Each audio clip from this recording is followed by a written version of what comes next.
In this video, we take a look at the latest XRP news. Will XRP be able to fly to the moon? Right answers in the comments. In the continuing legal struggle between Ripple and the U.S. Securities and Exchange Commission, notable XRP supporter John Deaton recently shed light on possible conflicts of interest and regulatory capture that may have impacted the SEC's decision to sue Ripple. These claims are centered on Ethereum. The elaborate Ethgate tapestry displays a complicated network of links. The charges are complex and difficult to understand. Deaton condensed the most important elements in a recent tweet. Deaton draws attention to a series of occurrences involving former SEC chairman Jay Clayton and SEC staffer William Hinman. On March 26, 2018, Lowell Ness, a lawyer for a 16s, reportedly handed Hyman a memo and a safe harbor form. ETH was clearly mentioned in the paper. Shortly after, Hyman proclaimed ETH to be a non-security, despite the fact that he was not formally retired and was still a profit sharing partner with his law company, which was a member of the Enterprise Ethereum Alliance. Hyman's law firm was a member of the EE, and Hyman was not retired, but rather a profit-sharing partner with his law firm when he declared ETH a non-security 10 weeks later, Deaton writes. Furthermore, Deaton claims that Clayton's legal firm represents Joseph Lubin, ETH's co-founder, as well as Consensus, a prominent ETH holder and proponent. Another possible conflict is highlighted by Deaton, who says Clayton's firm also brokered the merger between Quorum and Consensus, using the Jeepman coin, a direct competitor to Ripple and XRP. Joe Grunfest's presence complicates things even further. Grunfest, according to Deaton, was an essential component of the aforementioned working group, and he had communications with Ethereum creators as early as 2014-2015. Deaton quotes Grunfest, saying, "He said XRP should not be treated any differently than ETH." Grunfest suspected that the wholesale evacuation of Clayton, Hyman, Berger, and others was suspicious. He said there was no basis to file the complaint since XRP has been openly traded for 7 years, and that innocent people with no connection to Ripple would suffer the most. Regardless of the pleadings, Clayton decided to sue Ripple on his way out of the SEC. Clayton soon joined One River, which had already invested $1 billion on Bitcoin and Ethereum. In tying the story back to Hyman, Deaton says Hinman returned to his law firm $15 million richer after less than 3 years at the CC, and then later became partners at A16s with the same people who helped put that list together, asking for the safe harbor for ETH. Furthermore, Deaton doubts Hyman's adherence to directions, alleging that his own SEC emails prove Hyman ignored that instruction and violated 18 UC 203 times by meeting them. Deaton's disclosures are noteworthy, implying improper actions and relationships inside the SECs at the time of Ripple's complaint filing. As of the time of publication, neither the SECs nor the parties involved had issued any formal remarks in response to Deaton's charges. With the second deadline for the U.S. Securities and Exchange Commission's spot Bitcoin ETF set for the third week of October 2023. The focus is now on other key events affecting the crypto market. This might come up again at the forthcoming hearing in the context of the XRP lawsuit judgment, which classified token sales to regular customers as not securities. The Bureau of Economic Analysis is scheduled to issue the August Personal Consumption Expenditures (PC) price index data on September 29, 2023. On September 29, 2023, Ripple will hold the proper party in New York City. It will be a communal celebration of legal freedom as a result of the recent partial success in the SEC litigation. While the event has no direct influence on XRP demand and supply, it may have an impact on market mood. Furthermore, it is likely that the corporation would make no major announcements during the event.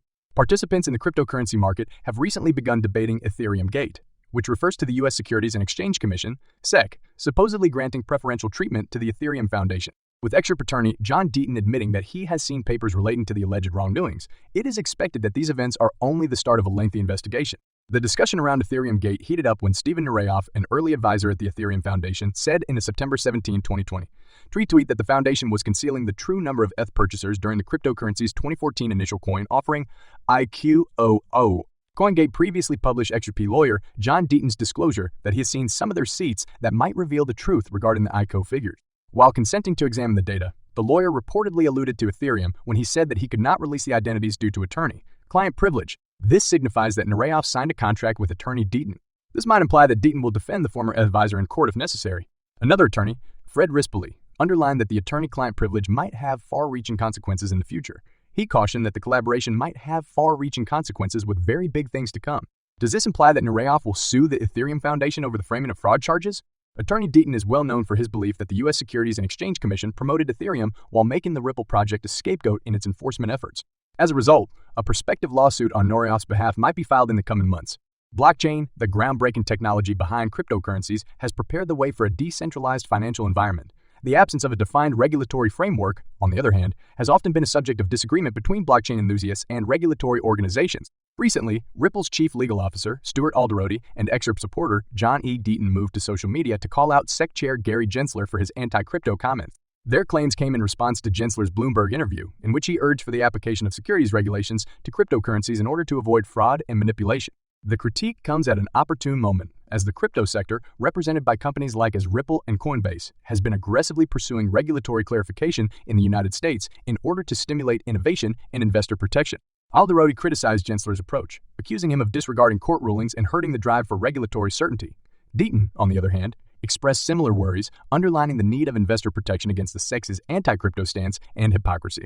The argument goes beyond words. Deaton is a powerful voice in the crypto legal sphere, representing a sizable percentage of XRP holders. The issue sparked more discussion in the cryptocurrency community, with Steven Nareyoff, an early Ethereum consultant, remarking on the $19.02 trillion loss-of-use family wealth during the housing crisis, which occurred under regulated institutions. He hints at irony by doubting the efficacy of legislation in protecting individuals against fraud and manipulation. Furthermore, Deaton plans to interview Nareyoff on CryptoLout about Ethereum's initial coin offering, ICO, and potential SEC manipulation. In addition, federal courts have labeled the SEC's statements in previous litigation as arbitrary and capricious, with Judge Netburn in the Ripple case labeling the SEC's conflicting views as disingenuous. The continuing legal and public debate shows the maze of regulatory uncertainty that has ensnared the cryptocurrency business. Despite these intense debates, the basic problem has not changed: the critical need for a fair and transparent regulatory framework that supports innovation while protecting investor interests in the quickly growing blockchain field. Attorney John Deaton, the creator of Crypto Law Us, has dropped 3 indications about his upcoming big announcement, which he plans to make later today. Deaton tweeted earlier this week that if all goes as planned, he would make a huge announcement today, September 22. The post left the XRP community in suspense, with many asking Attorney Deaton for tips to help them prepare for the so-called big announcement. Notably, Deaton ultimately revealed 3 clues when Jungleins 2.0, a renowned XRP fan, asked for information about the announcement.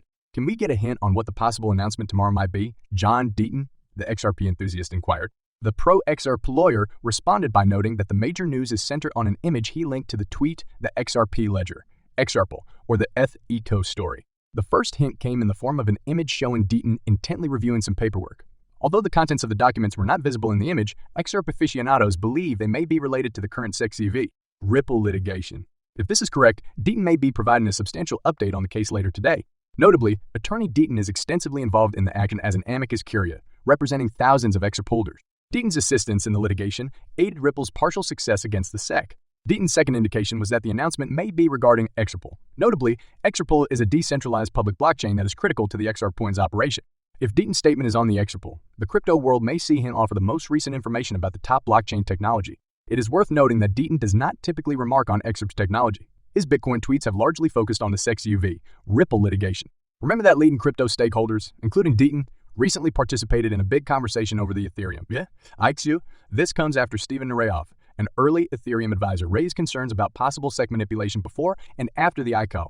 Nareyoff also claimed that Ethereum breached the conditions of its initial coin offering, ICO, and that it is impossible to determine the number of investors that took part in the event.